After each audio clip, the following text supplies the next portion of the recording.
पीछे। भैया हाँ हाँ, इससे आगे कोई नहीं नहीं जाएगा। जाएंगे सर, नहीं जाएंगे प्लीज। बस आप नहीं रोक, बस पीछे पीछे रहो। सारे लाल चाल है।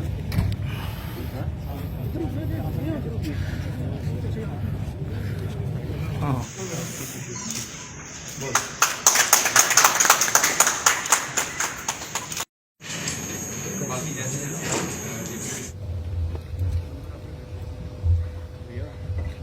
यार अब गेन आया बाकी सब ठीक है।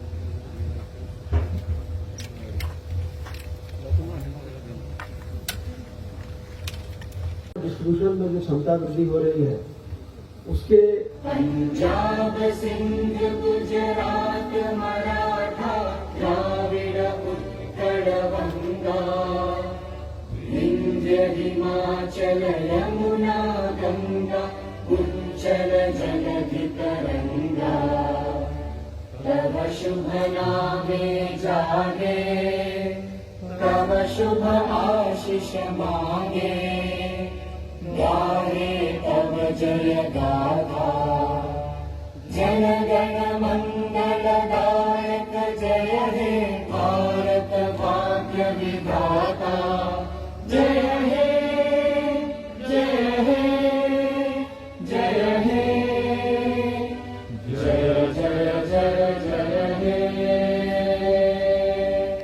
जय हिंद।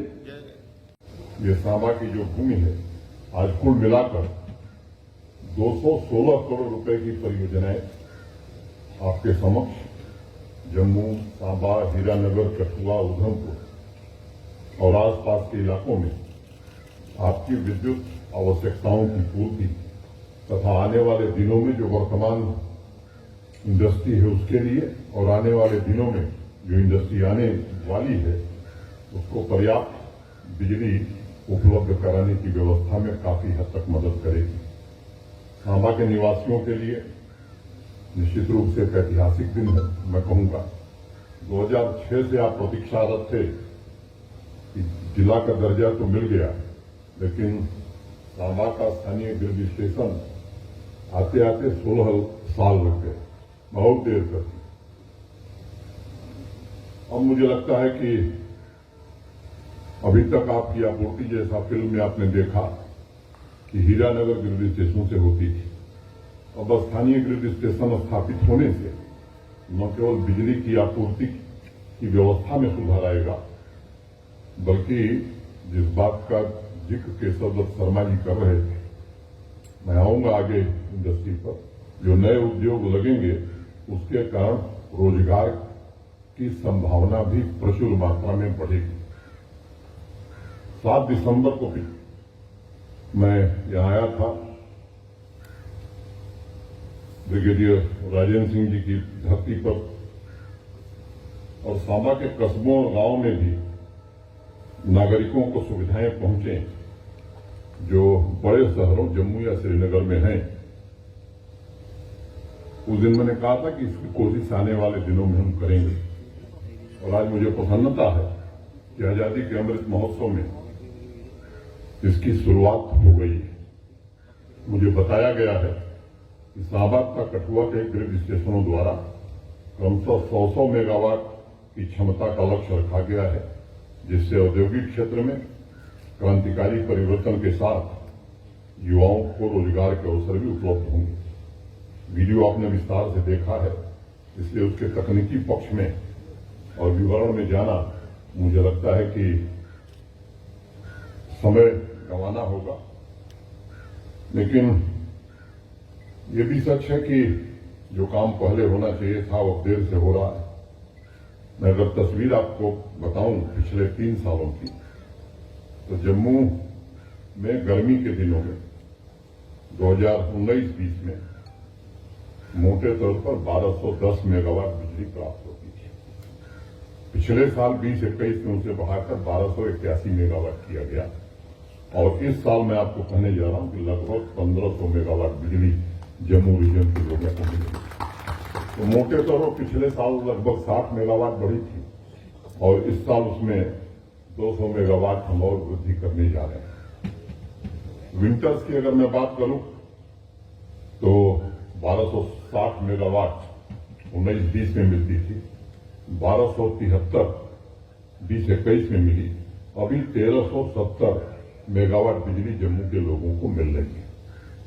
ये स्थिति दिन पर दिन सुधरती जाएगी। देश में पिछले 7-8 वर्षों में बिजली के क्षेत्र में बड़ा ही क्रांतिकारी बदलाव हुआ, सुधार भी हुए हैं, बिजली की आपूर्ति भी बढ़ी है। ग्रामीण क्षेत्रों में भी अब 20-22 घंटे बिजली देश के अनेक हिस्सों में आती है। जम्मू और श्रीनगर में 20-22 घंटे बिजली देना ये चुनौती बना हुआ है और मुझे लगता है कि कुछ बातें हमें जरूर ध्यान में रखनी चाहिए और ये फैसला आने वाले दिनों में हम जरूर करेंगे। मीटरिंग तेज गति से हम करना चाहते हैं, प्रीपेड मीटर, जिसमें कोई गड़बड़ी की गुंजाइश न हो। जहां मीटरिंग होगी वहां 1 मिनट भी बिजली न जाए, ऐसा नियम हम बनाना चाहते हैं। जो पैसा देगा उसे बिजली मिले, मैं समझता हूं ये उसका मौलिक अधिकार है।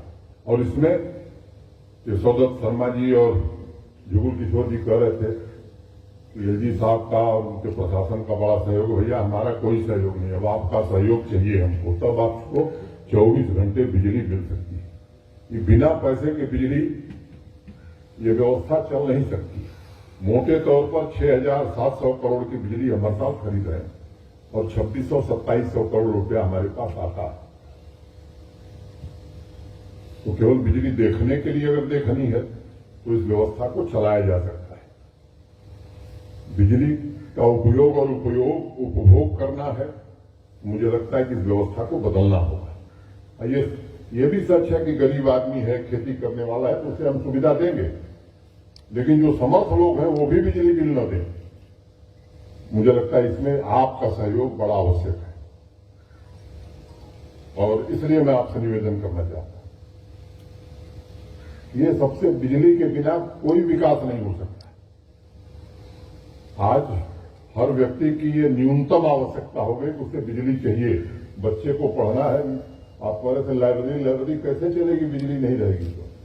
मुझे लगता है कि खासतौर से सामाजिक और राजनीतिक क्षेत्र में जो लोग काम कर रहे हैं, समाज के जो प्रबुद्ध लोग, हमारे पत्रकार साथी, मीडिया के साथी, इन सबसे मैं निवेदन करना चाहता हूं, ये वातावरण हम सबको मिलकर के बनाने की आवश्यकता है। और अब दूसरी बात कि देश में सबसे सस्ती बिजली भी जम्मू कश्मीर में, इसके बावजूद भी अगर अगल बगल चले जाएं पड़ोस में, यहीं आपके बगल में पंजाब हरियाणा, जरा तुलना कर लीजिए तो वहां क्या दर है बिजली की, यहां क्या दर है बिजली की। विरासत में मिली हुई चुनौतियां हमें, मैं कई बार कहता हूं कि विरासत में इतना बड़ा खजाना मिल गया है कि जल्दी जल्दी खर्च कर रहे हैं हम लोग, तो फिक्स डिपॉजिट न खर्च होकर नई व्यवस्था चालू, उसकी कोशिश की जा रही है। और मैं दिल से भारत सरकार का, आदरणीय प्रधानमंत्री जी का और भारत सरकार के विद्युत मंत्री श्री आर.के. सिंह जी का हृदय से आभारी, जिन्होंने हर समय जो भी हमने उनसे सहयोग मांगा है उन्होंने पूरा सहयोग हमें दिया है। और उसी का प्रतिफल है जो परियोजनाएं पूरी हुई। आप सब जानते हैं कि प्राइम मिनिस्टर डेवलपमेंट प्लान की परियोजनाएं हैं और अभी एक बड़ी परियोजना, वो जनरेशन में भी, ट्रांसमिशन और डिस्ट्रीब्यूशन में भी, मोटे तौर पर 12,922 करोड़ की परियोजना अभी 4-5 दिन पहले भारत सरकार के बिजली मंत्री जी ने जम्मू कश्मीर के लिए स्वीकृत किया है। ये परियोजना पूरा होने के बाद तब हम जरूर कह सकेंगे कि 24/7 क्वालिटी पावर हम आपको दे सकेंगे। आप सब जानते हैं कि मोटे तौर पर 3504 मेगावाट बिजली यहां बनती है, 20,000 मेगावाट बिजली बनाने की क्षमता यहां उपलब्ध है। उसका दोहन नहीं हुआ है। लोगों की भावनाओं को भड़काया जाता है, गुमराह किया जाता है कि हमारा पानी लेके जा रहे हैं। अरे पानी लेके कहां जाएंगे बाबा, कोई पानी लेके जा सकता है।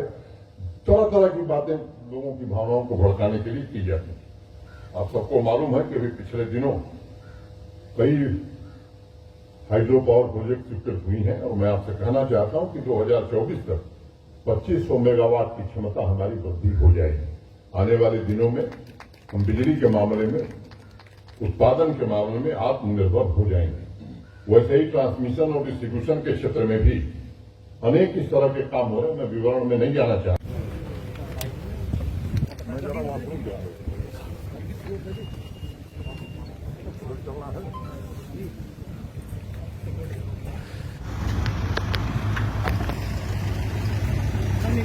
सारे या 21